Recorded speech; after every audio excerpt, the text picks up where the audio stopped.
രാഹുൽ ഗാന്ധി നയിച്ച ഭാരത് ജോഡോ പദയാത്ര ശ്രീനഗറിലെ ലാൽ ചൌക്കിൽ സമാപിച്ചു. സമാപന സമ്മേളനം നാളെ.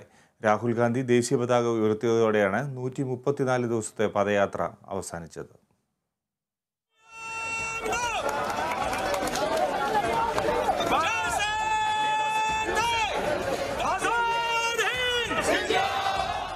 ഒന്നാകുന്ന രാജ്യം ഒരുമിക്കുന്ന ചുവടുകൾ എന്ന ആശയമുയർത്തി കന്യാകുമാരിയിൽ നിന്ന് ആരംഭിച്ച യാത്ര നിരവധി വിവാദങ്ങൾക്കിടയിലൂടെയാണ് നടന്നു നീങ്ങിയത്.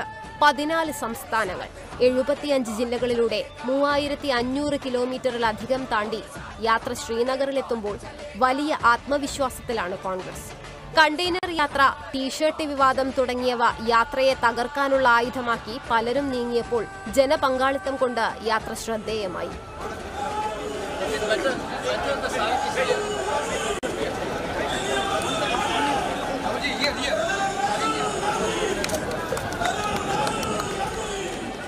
ബിജെപിയുടെ പരിഹാസങ്ങളെയും പ്രതികൂല സാഹചര്യങ്ങളെയും മറികടന്ന് കേന്ദ്രത്തിന്റെ വികല നയങ്ങൾ ജനങ്ങളിലേക്ക് എത്തിക്കാൻ യാത്രയ്ക്ക് കഴിഞ്ഞെന്നാണ് നേതൃത്വത്തിന്റെ വിലയിരുത്തൽ. യാത്ര വിജയകരമെന്ന് മുതിർന്ന നേതാവ് ജയറാം രമേശ് പറഞ്ഞു. തിങ്കളാഴ്ച ഷെറി കശ്മീർ ക്രിക്കറ്റ് സ്റ്റേഡിയത്തിൽ നടക്കുന്ന സമാപന സമ്മേളനത്തിൽ പാർട്ടി അധ്യക്ഷൻ മല്ലികാർജുൻ ഖാർഗെ, ജനറൽ സെക്രട്ടറിമാർ, മുതിർന്ന നേതാക്കൾ, മുഖ്യമന്ത്രിമാർ, എംപിമാർ, MLA-മാർ തുടങ്ങിയവർ പങ്കെടുക്കും. അതേസമയം CPM, Samajwadi party, TDP, Trinamool Congress തുടങ്ങിയവർ പങ്കെടുക്കില്ല എന്ന നിലപാടിലാണ്. വിട്ടുനിൽക്കുന്നവരുടെ രാഷ്ട്രീയം വ്യക്തമാണെന്ന് പറഞ്ഞ കോൺഗ്രസ് നേതൃത്വം CPM-നെതിരെ ആഞ്ഞടിച്ചു. CPM BJPക്ക് കുടപിടിക്കുകയാണെന്നും BJPയെ എതിർക്കുവാനുള്ള മടികൊണ്ടാണ് വിട്ടുനിൽക്കുന്നതെന്നും കുറ്റപ്പെടുത്തി.